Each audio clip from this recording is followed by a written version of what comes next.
एक और बार स्वागत करते हैं आज के आराधना के लिए। प्रभु यीशु मसीह हमें एक और अवसर दिया प्रभु के सम्मुख बैठकर प्रभु की आराधना करने के लिए। हम थोड़ी देर वचन से सुनेंगे, निकालेंगे हम प्रेरितों का काम 1 अध्याय उसके 1 आयत से लेके 11 आयत तक पढ़ेंगे। 1 आयत से लेके 11 आयत तक पढ़ेंगे। मैंने पहली पुस्तिका उन सब बातों के विषय में लिखी जो यीशु आरंभ से करता और सिखाता रहा, उस दिन तक जब तक वह उन प्रेरितों को जिन्हें उसने चुना था पवित्र आत्मा के द्वारा आज्ञा देकर ऊपर उठाया ना गया। उसने दुख उठाने के बाद बहुत से पक्के प्राणों से अपने आप को उन्हें जीवित दिखाया और 40 दिन तक वह उन्हें दिखाई देता रहा और परमेश्वर के राज्य की बातें करता रहा। और उसने मिलकर उन्हें आज्ञा दी, यरूशलेम को ना छोड़ो, परंतु पिता की उस प्रतिज्ञा के पूरे होने की बाट जोते रहो जिसकी चर्चा तुम मुझसे सुन चुके हो। क्योंकि यूहन्ना ने तो पानी में बपतिस्मा दिया है, परंतु थोड़े दिनों के बाद तुम पवित्र आत्मा से बपतिस्मा पाओगे। अतः उन्होंने इकट्ठे होकर उससे पूछा, हे प्रभु, क्या तू इसी समय इस्राएल को राज्य फेर देगा? उसने उनसे कहा, उन समय का कालों को जानना जिनको पिता ने अपने ही अधिकार में लिखा है, परंतु काम नहीं। परंतु जब पवित्र आत्मा तुम पर आएगा तुम सामर्थ पाओगे और यरूशलेम और सारे यहूदिया और समरिया में और पृथ्वी की छोर तक मेरे गवाह होगे। ये कहकर उनके देखते देखते ऊपर उठा लिया गया और बादल ने उसे अपनी आंखों से छिपा लिया। उसके जाते समय जब वह आकाश की ओर ताक रहे थे तो देखो, 2 पुरुष सफेद वस्त्र पहने हुए उनके पास आ खड़े हुए और उसने कहा, हे गलीली पुरुषों, तुम क्यों खड़े आकाश की ओर देख रहे हो? यही यीशु जो तुम्हारे पास से स्वर्ग पर उठा लिया गया है, जिस रीति से तुमने उसे स्वर्ग को जाते देखा, उसी रीति से वह फिर आएगा। हम प्रेरितों के काम से हम सीख रहे हैं। तो प्रेरितों के काम के बारे में कुछ लोग इस इंट्रोडक्शन आपने सुना होगा, सुना होगा। हम कुछ हफ्तों से प्रेरितों के काम के ऊपर मनन कर रहे हैं। प्रेरितों के काम को लूका ने लिखा है। तो लूका ने इससे पहले एक और किताब लिखा है, उस किताब का नाम है लूका रचित सुसमाचार। अब बाइबल में जो इंजीलों में आप पढ़ सकते हैं, एक इंजील जो लूका ने लिखा है, तो उसका ही जो कंटिन्यूएशन है ये प्रेरितों का काम। लूका ने जहां रोका या जहां समाप्त किया वहां से फिर शुरू करता है। जिसको लिखा उसको ही वो प्रेरितों का काम भी लिखता है। लूका जो समाचार किसके लिए लिखा गया था? थियोफिलोस के लिए लिखा गया था। अब प्रेरितों का काम भी वो थियोफिलोस नामक एक व्यक्ति के लिए लिखता है। और ये थियोफिलोस को ये बताता है कि यीशु मसीह के जीवन, यीशु मसीह क्या क्या किया, यीशु मसीह के मृत्यु के बारे में लूका रचित सुसमाचार में वो पूरे तरीके से वो एक्सप्लेन करता है, समझाता है। यीशु क्यों आया और यीशु आकर कैसे जन्म हुआ और यीशु क्या क्या सेवा किया और कैसे उसका मृत्यु हुआ, ये सब बातों को उसने बहुत अच्छी तरीके से समझाने के बाद, अगर लूका रचित सुसमाचार आखिरी अध्याय में जब पढ़ते हैं, आप पाते हैं कि वहां यीशु मसीह स्वर्ग जा रहा था। स्वर्ग जाने का वो बोलकर वो समाप्त करता है। यीशु स्वर्ग जा रहा था, दूतों ने आया, वो स्वर्ग खुला, वो स्वर्ग में उठा लिया गया, ये बोलकर वो समाप्त करता है। फिर उसके बाद प्रेरितों का काम जब शुरू होता है, वो कहता है कि मैं पहले पुस्तिका में, कौन सा पुस्तिका है वो? पहले पुस्तिका कौन सा था? लूका रचित सुसमाचार। लूका रचित सुसमाचार में कहता पहला पुस्तिका उन सब बातों के विषय में लिखी जो यीशु आरंभ से करता और सिखाता रहा। तो मतलब यीशु ने आरंभ से जो भी बताया, करता, सिखाता रहा, उन बातों को मैंने लूका रचित सुसमाचार में लिखा है। पर अब मैं और कुछ बातों मैं आपको बताना चाहता हूं। फिर भी वो एक बात बताता है कि मैं कुछ बात तुझे बोलना भूल गया था या छोड़ दिया था वहां। ये नहीं कि मैं भूल के वहां छोड़ दिया था। 2 आयत में लिखा है, उस दिन तक जब तक वह उन प्रेरितों को जिन्हें उसने चुना था पवित्र आत्मा के द्वारा आज्ञा देकर ऊपर उठाना गया, उसने दुख उठाने के बाद बहुत से पक्के प्रमाणों से अपने आप को उन्हें जीवित दिखाया। अब लूका रचित समाचार को जब पढ़ते हैं वहां आखिर में उसने यीशु मसीह ने दुख उठाया, दुख उठाने के बाद वो स्वर्ग में उठा लिया गया, ये बताते हैं लूका रचित समाचार। आप एक कुछ पन्ने अगर पीछे को निकालेंगे पलटेंगे तो आपको लूका रचित समाचार मिलेगा। लूका रचित समाचार उसका 24 अध्याय आप खोलिए, 44 से आप पढ़ेंगे, वहां लिखा है, पढ़िएगा कोई मेरे लिए। फिर उसने उनसे कहा, ये मेरी वह बातें हैं जो मैंने तुम्हारे साथ रहते हुए तुमसे कही थी कि अवश्य है कि जितनी बातें मूसा की व्यवस्था और भविष्यवक्ताओं और भजनों की पुस्तकों में मेरे विषय में लिखी हैं सब पूरी हो। अब 50 से पढ़िएगा। तब वह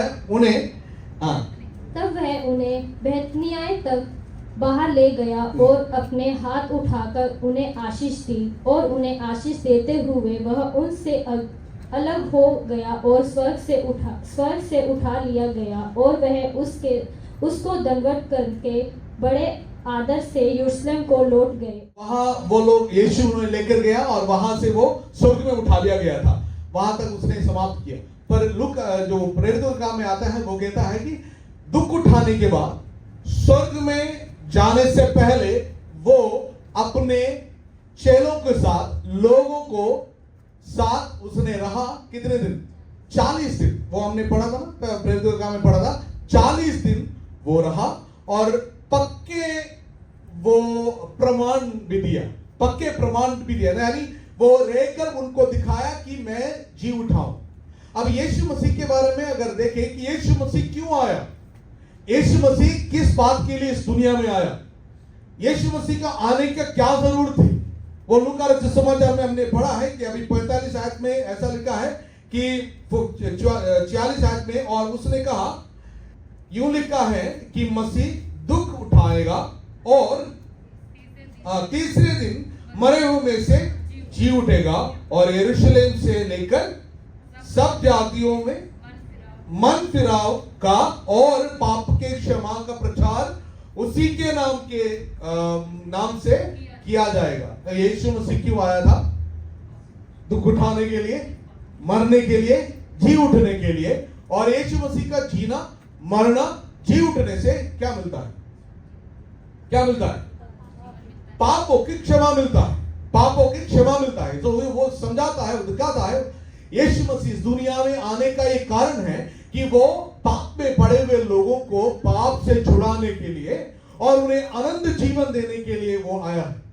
ये लिखा है, ये पहले लिखा है, पुस्तकों में लिखा है, ये पूरा होना जरूरी है। वो इस दुनिया में आया, हमारे लिए जिया, हमारे लिए मारा गया और गाड़ा गया और फिर तीसरे दिन जी उठा है। अब प्रेरितों के काम में लिखा है, जी उठने वाला परमेश्वर अपने लोगों को दिखाई दिया और पक्के प्रमाणों के साथ दिखाई दिया। कैसे?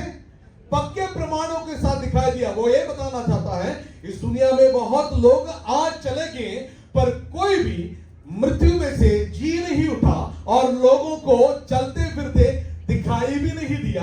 किसी को भी अपने जो मृत्यु में से जी उठकर अपने शरीर को किसी ने दिखाई नहीं दिया। बहुत लोग थियरी बोलते हैं, बहुत लोग बोलते हैं हमारा भी गुरु जी उठे थे, हमारा भी गुरु मर गए थे पर जी उठे थे।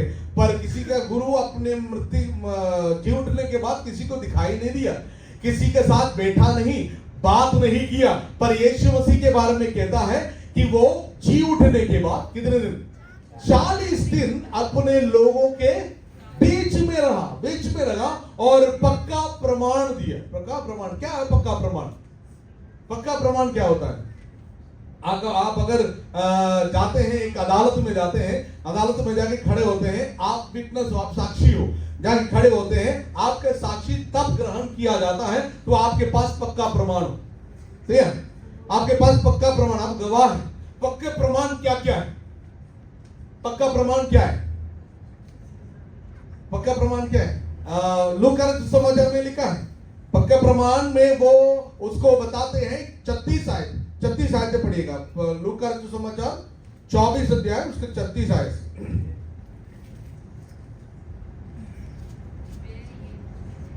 वह ये बातें कह ही रहे ये कि आप ही उनके बीच में आ खड़ा हुआ और उनसे कहा, तुम्हें शांति मिले। परंतु वे घबरा गए और डर गए और समझे कि हम किसी भूत को देखते हैं। उसने उनसे कहा, क्यों घबराते हो और तुम्हें मन में क्यों शने उठते हैं? मेरे हाथ और मेरे पाँव को देखो कि मैं वही हूँ, मुझे छू कर देखो, क्योंकि आत्मा की हड्डी मांस नहीं होता जैसे मुझ में दिखती हो। ये कहकर उसने अपने हाथ पाँव दिखाए। जब आनंद के मारे उनके प्रीति न हुई और आश्चर्य करते थे, तो उसने पूछा, क्या यहाँ तुम्हारे पास कुछ भोजन है कि उसने वो आया और दिखाई दिया। पहली बात उन्होंने देख लिया, देखने के बाद उन्होंने क्या बोला? यीशु ने कहा, तुम मुझे छू कर देखो, मुझे छू कर देखो। देखना, छूना और उसके साथ बैठ के खाना, इससे ज्यादा क्या प्रमाण चाहिए? इससे ज्यादा क्या प्रमाण चाहिए? वो लिखा, वो जाकर लोगों के बीच में खड़ा हुआ और कहा, तुझे डाउट लग रहा है, तुझे संदेह लग रहा है कि मैं भूत हूं, मैं कोई आत्मा हूं, तो संदेह लग रहा है, तो आ जाओ, आकर मुझे देखो और मेरे पास आओ। मेरे इस चिरा हुआ हाथों को आप छू कर देखो और मेरे साथ बैठकर खाना खाओ, मैं भी तुम्हारे साथ खाना खाता हूं। उसने ये दिखाया, ये बताया और अपने आप को दिखाया। 40 दिन उनके साथ रहा और उन सब लोगों ने, जितने लोग थे, सब ने उसको देख लिया, सब लोगों ने उसको देख लिया। फिर वहां लिखा है कि परमेश्वर ने उनके मन के समझ को खोल दिया, कि वो समझे कि यीशु मसीह इसलिए आया, इसलिए मारा गया, इसलिए गढ़ा गया, इसलिए जी उठा कि वो पापी उद्धार पाए। ये तब समझ में आया जब परमेश्वर ने उनके दिमाग को खोल दिया, उनको समझ को खोल दिया। ये 45 आयत, लूका सुसमाचार 45 आयत में लिखा है, तब उसने पवित्र शास्त्र बुझने के लिए उनकी समझ खोल दी। प्रभु यीशु ने जब उनके समझ को खोल दिया, तब उनको पता चला पवित्र आत्मा, पवित्र शास्त्र में क्या लिखा है। यीशु मसीह इस दुनिया में आना, दुख उठाना और गाड़ा जाना, जी उठना जरूरी है। इसके द्वारा पापी क्षमा पाते हैं, पापी उद्धार पाते हैं। जी उठने वाले यीशु मसीह को उन्होंने देखा, विश्वास किया, पवित्र आत्मा उनको दिलों को खोला, तब उनको पता चला यीशु हमारे सारे पापों को लिए इस दुनिया में आया। तब लूका प्रेरितों का काम में कहता है कि उसने पक्का प्रमाण दिया, प्रमाण देके हमें बताया कि वो जीवित रहा। हालेलुया। तो आज जिस प्रभु की आराधना आप और मैं करता हूं, वो जीवित परमेश्वर है। हमें विश्वास करते हैं आप लोग, जिस प्रभु की हम आराधना करते हैं वो जीवित परमेश्वर है। वो कब्र के अंदर नहीं है, वो मरा हुआ नहीं है, वो जीवित प्रभु है। उसने इस दुनिया में रहकर पक्का प्रमाण देकर स्थापित किया कि मैं जीवित हूं। आमेन। He is a living God। हमारा परमेश्वर जीवित परमेश्वर है। उसने करके दिखाया और उसने कहा कि मैं सदा के लिए जीवित हूं। आमेन। सदा के लिए जीवित परमेश्वर है। हमारा परमेश्वर क्यों इस दुनिया में आया?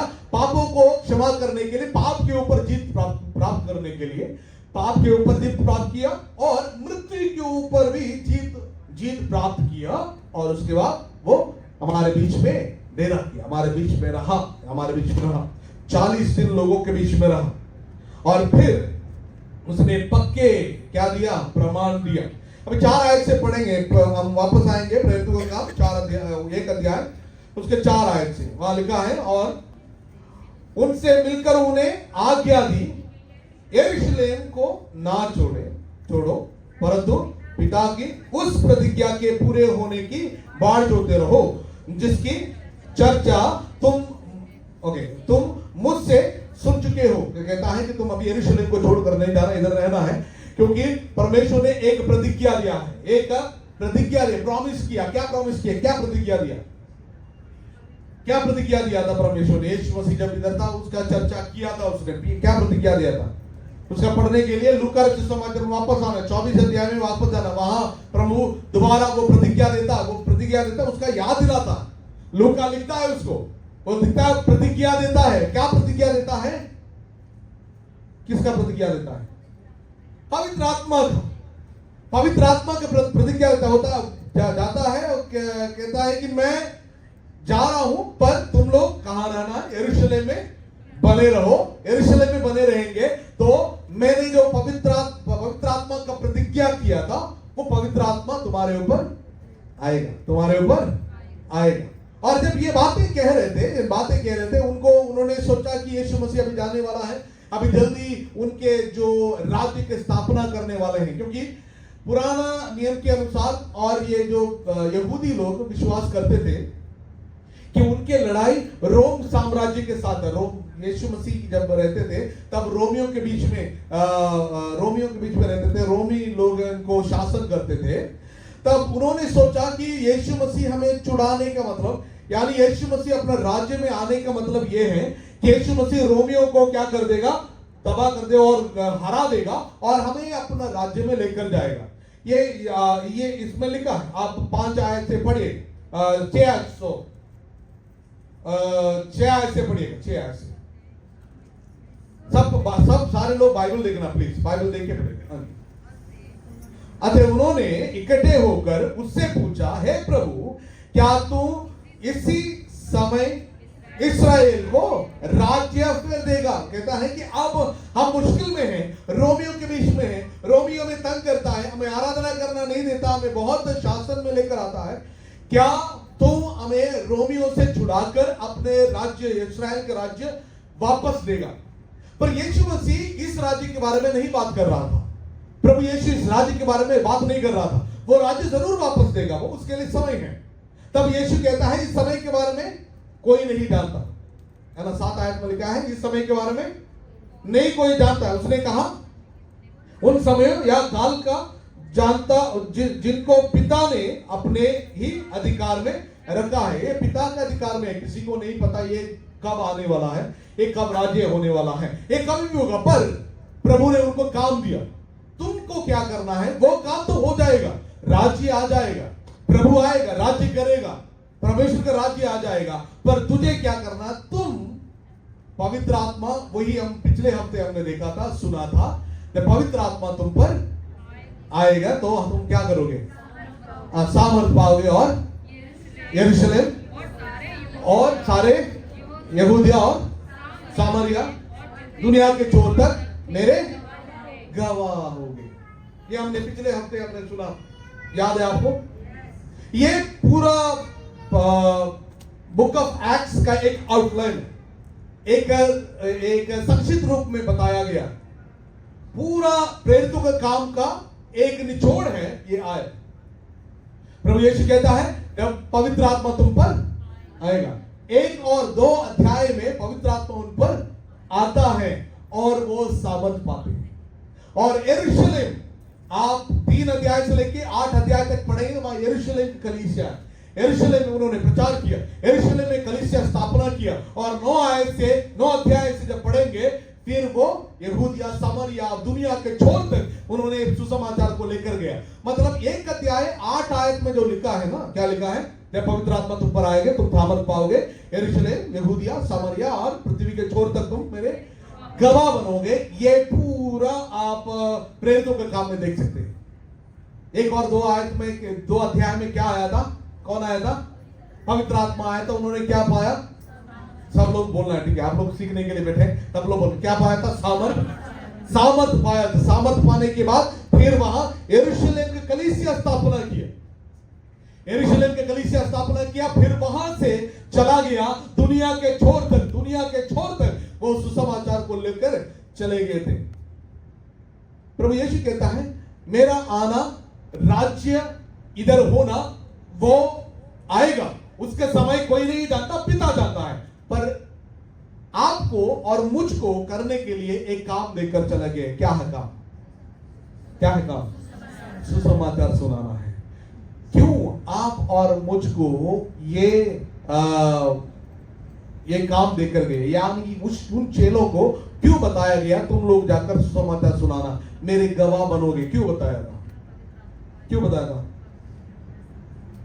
बताइए क्यों होगा? मैंने पहले आपको एक उदाहरण दिया था। कोर्ट कचहरी में आपको बुलाया जाता है कि आप गवाह ठहरने के लिए। क्यों? क्योंकि पक्के प्रमाणों को आपने देखा है, आपने छुआ, आपने देखा, आपने उसके साथ बैठकर भोजन किया, आपने उद्धार को अनुभव किया, आपने यीशु को अनुभव किया, पवित्र आत्मा के सामर्थ को तूने अनुभव किया। तो अभी मेरा काम है बाहर जाके दूसरों को बताना, भाई मैंने इस यीशु को देखा, तुम भी देखो।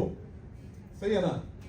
पतरस जाकर लोगों को बोला, मैंने इस यीशु को देखा, इस यीशु के साथ मैंने सेवा किया, मैंने देखा इसने दुख उठाया, मैंने देखा वो सलीब पर चढ़ गया, मैंने देखा जी उठा और मेरे साथ बैठा, खाना खाया, मैं जानता हूं। इसलिए गवाह बोला उसको, इसलिए गवाह बोला उसको बोला तू जाओ सुसमाचार सुनाओ, क्योंकि तूने देखा है। You are the first witness, तुमने देखा, तू साक्षी है। आप कैसे साक्षी बने? आप बोलते हैं कि ये तो पतरस ने साक्षी बना, यूहन्ना ने देखा, मैंने कहा देखा? आपने देखा इस यीशु को?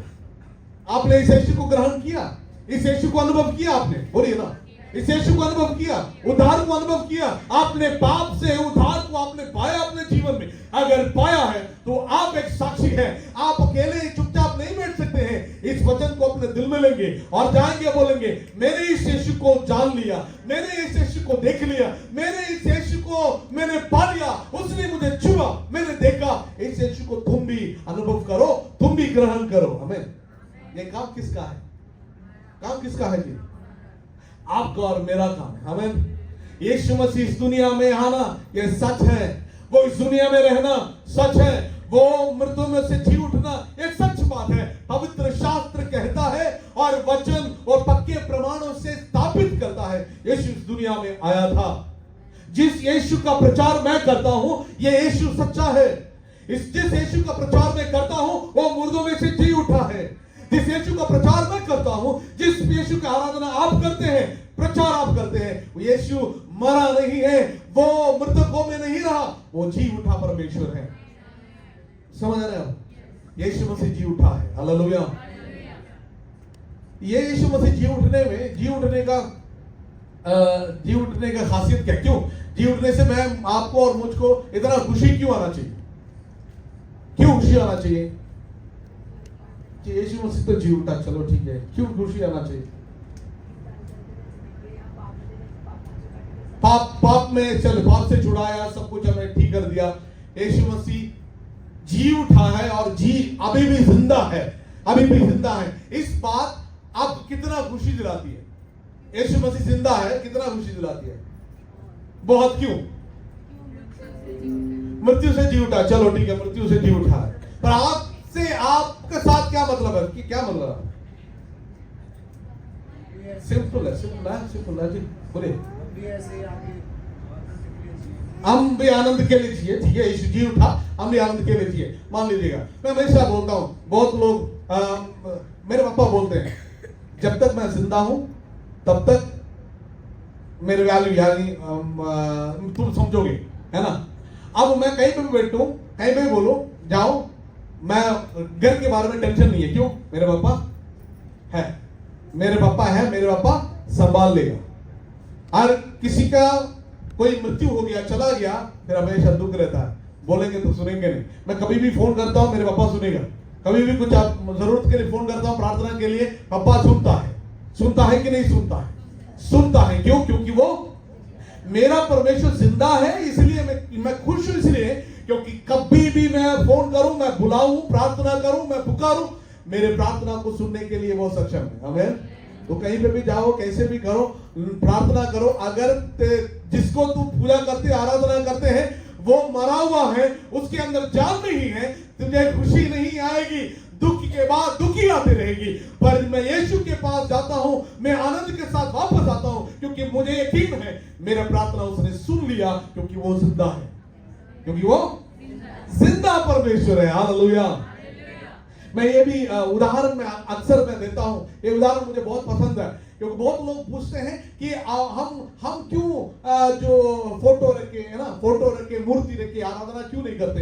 यीशु मसीह का तो एक तो फोटो है, कभी फोटो तो इधर होना चाहिए ना, हम एक सलीब इधर होना चाहिए, एक फोटो होना चाहिए, हम क्यों नहीं करते है ना। आपको पता है क्यों नहीं करते, फोटो क्यों नहीं रखते हैं, फोटो रखे, माला चढ़ा के और मोमबत्तियां रखे, क्यों नहीं करते? क्योंकि हाँ जी, आप जो मर जाते हैं उनके लिए फोटो चढ़ाते हैं, उनको हार डालते हैं, है ना। हम हमारे घर में आते हैं तो मेरा फोटो लगाएं, मेरा फोटो में हार देके, मेरा फोटो के सामने मोमबत्ती देके, तो आप क्या बोलेंगे, है ना, पास्टर जी बहुत छोटे उम्र में चले गए थे, है ना, ये बोलेंगे। यही बात होती है, तो हम फोटो नहीं रखते क्योंकि मेरा परमेश्वर जीवित है। आमीन। मेरा परमेश्वर जीवित है। मैं सलीब को मैं दिखाता नहीं हूं, क्योंकि मेरे प्रभु सलीब पे नहीं है। अभी भी मैं सलीब पे क्यों नहीं, सलीब पे नहीं है, वो एक श्राप का है, वो श्राप मेरे जीवन से उसने हटा दिया है, अभी मुझे नया जीवन दे दिया है। मैं यीशु, मेरे जीवित प्रभु मेरे अंदर रहता है, मेरे अंदर रहता है। हालेलुया। कितने लोग विश्वास करते हैं यीशु तुम्हारे अंदर रहता है? आमीन। यीशु आपके अंदर रहता है, वो आपके अंदर रहता है, वो कभी भी आप पुकारे आपके बातों को वो सुनता है। आमीन। कभी भी आप पुकारे आपके बातों को सुनता है, आपको अपने बच्चे की तरह प्यार करता है, प्रेम करता है, वो तुझे शांति देता है। हमें हालेलुया, हालेलुया।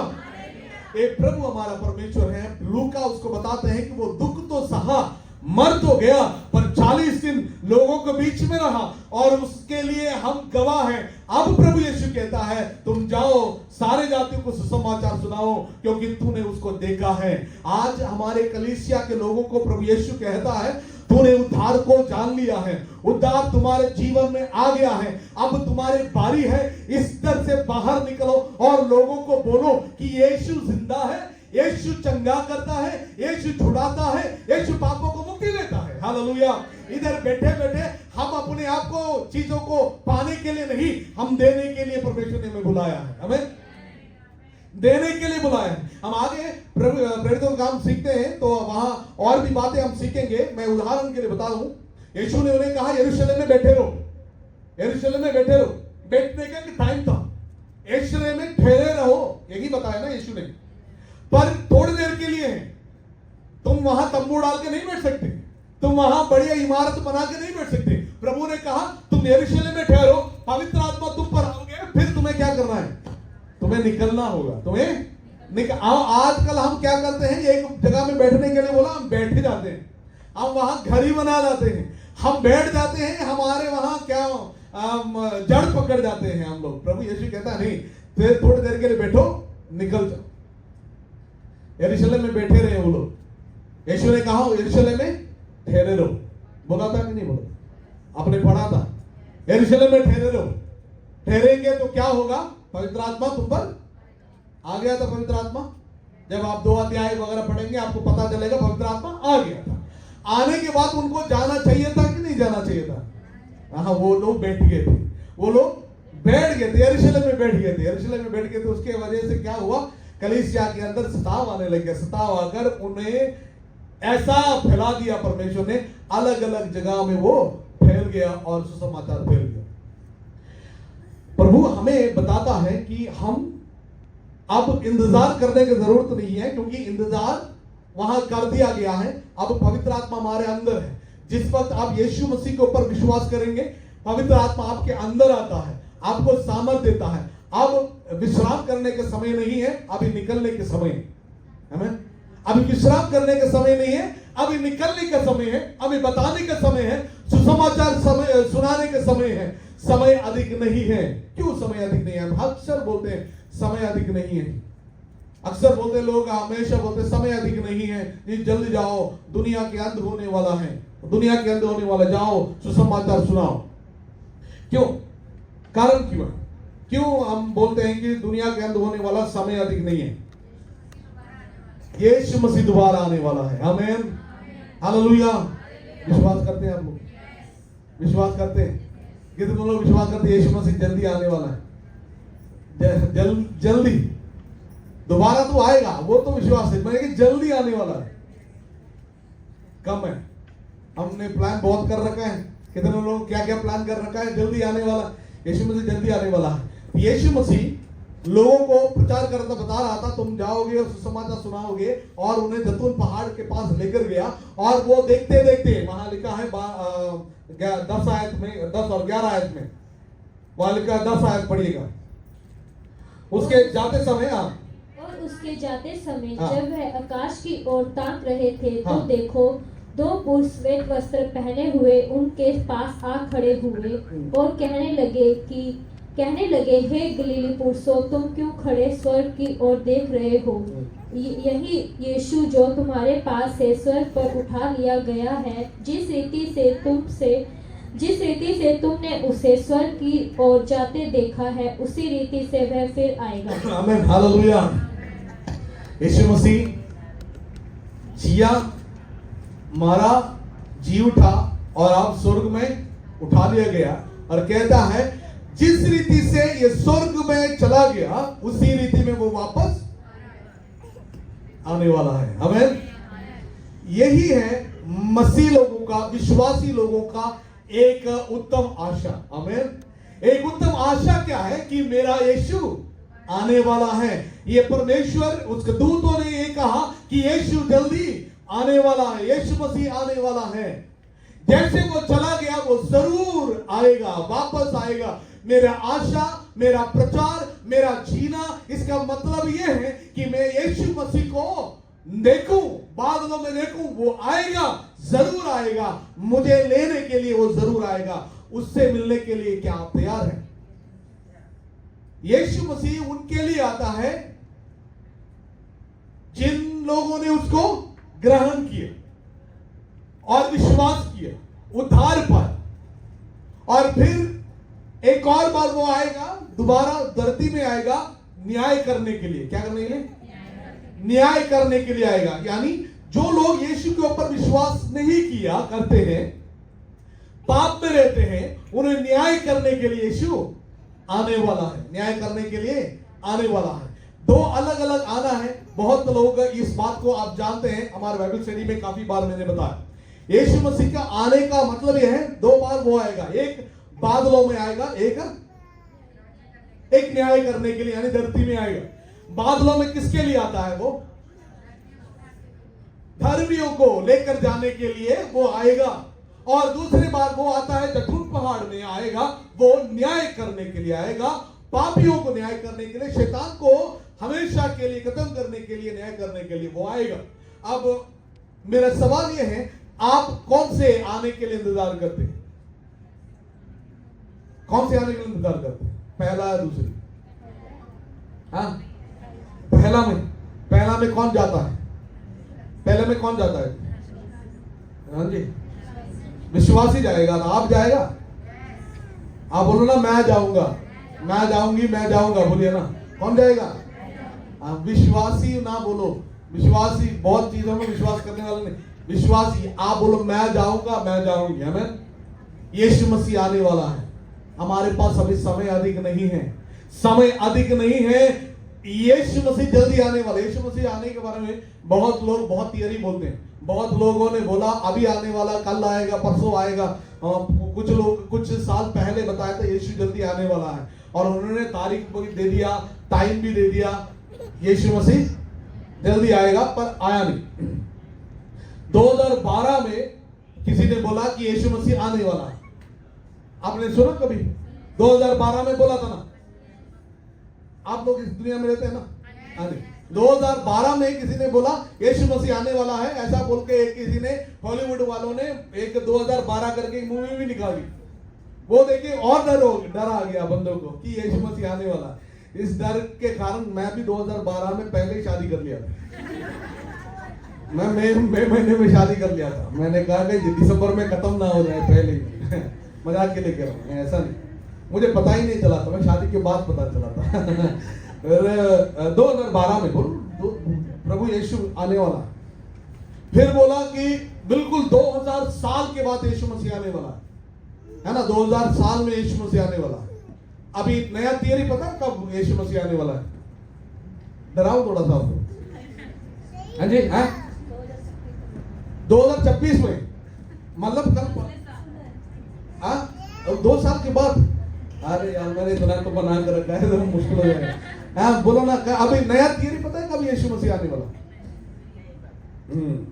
आप भी का थियरी बताइए, बताओ तो थोड़ा डर भी होना चाहिए हमारे अंदर। 2033 में यीशु आने वाला है।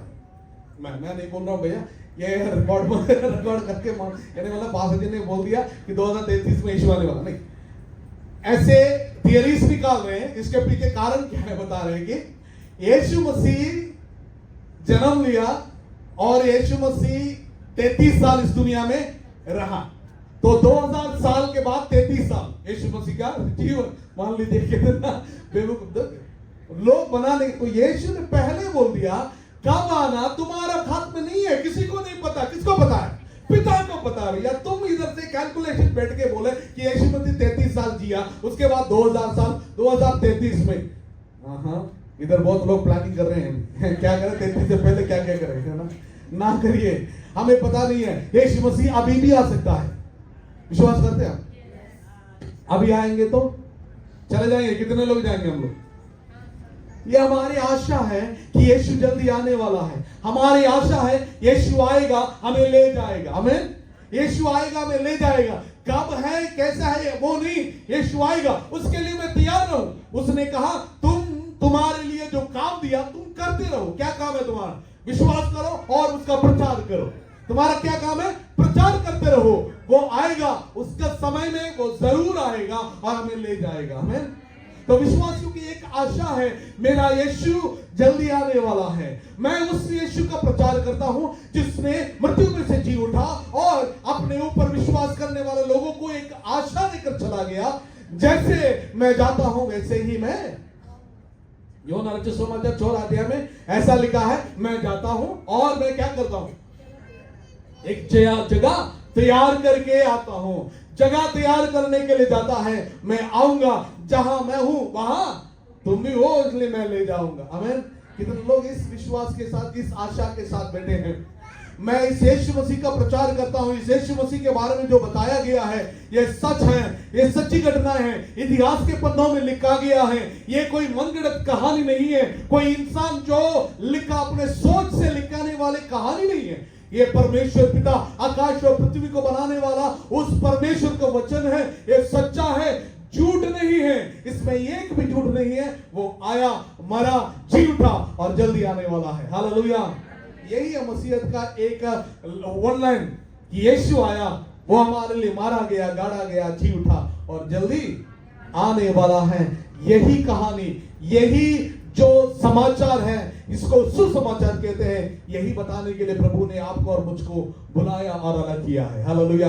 कितने लोग इस संदेश को लेकर जाएंगे, बोलेंगे मैं बताता हूं यीशु मसीह के बारे में क्योंकि मैंने देखा है, मैंने सुना है, मैंने अनुभव किया है, उसने मेरे जीवन को बदल दिया है, मेरे जीवन में चमत्कार किया है। प्रभु जो मेरे जीवन में चमत्कार किया, तुम्हारे जीवन में भी चमत्कार कर सकता है। सबसे बड़ा चमत्कार क्या किया आपके जीवन में? सबसे बड़ा चमत्कार प्रभु ने आपके जीवन में क्या किया? तुम्हारे जो पापों को क्षमा किया, नरक में जाने वाले तुम्हारे आत्मा को बचाकर स्वर्ग की अवकाशी बना दिया। जो मैं बिल्कुल लायक नहीं हूं, योग्य नहीं हूं, मुझको उसने बचा लिया और मुझे अपना संतान बना दिया। इससे बड़ा कोई भी चमत्कार नहीं है। ये चमत्कार उसने किया कि उसने वचन संहिता में लिखा है, उसने मेरे अधर्मों को क्षमा किया, मेरे रोगों को चंगा किया, मेरे रोगों को, मेरे पाप के इस रोगों को चंगा किया। इससे बड़ा कोई भी चमत्कार नहीं है। मेरा प्रभु वो चमत्कार करके मुझे नया व्यक्ति बना दिया, नया व्यक्ति बना दिया। I am a new person, मुझे नया बना दिया। I am a child of God, मुझे परमेश्वर का संतान बना दिया। वचन लिखा है, जितनों ने उसको ग्रहण किया उन्हें अपना संतान बनने का अधिकार दिया। क्या आप परमेश्वर का संतान है? तो आपने अपना जीवन में एक बड़ा चमत्कार को पा लिया है। प्रभु को धन्यवाद है। अब इस चमत्कार को दूसरों तक लेकर जाना आपका और मुझका काम है। आमीन। परमेश्वर ने जो वचन बताया है ये हम लगातार करते रहें, इस यीशु आने वाला है, उसके आगमन के लिए भी अपने आप को तैयार करें। हालेलुया। कितने लोग तैयार हैं प्रभु के आगमन के लिए? जितने लोग विश्वास करते हैं यीशु मसीह जब आएगा मैं बादलों में उठा ले जाऊंगा, मैं उससे मिलने के लिए चले जाऊंगा।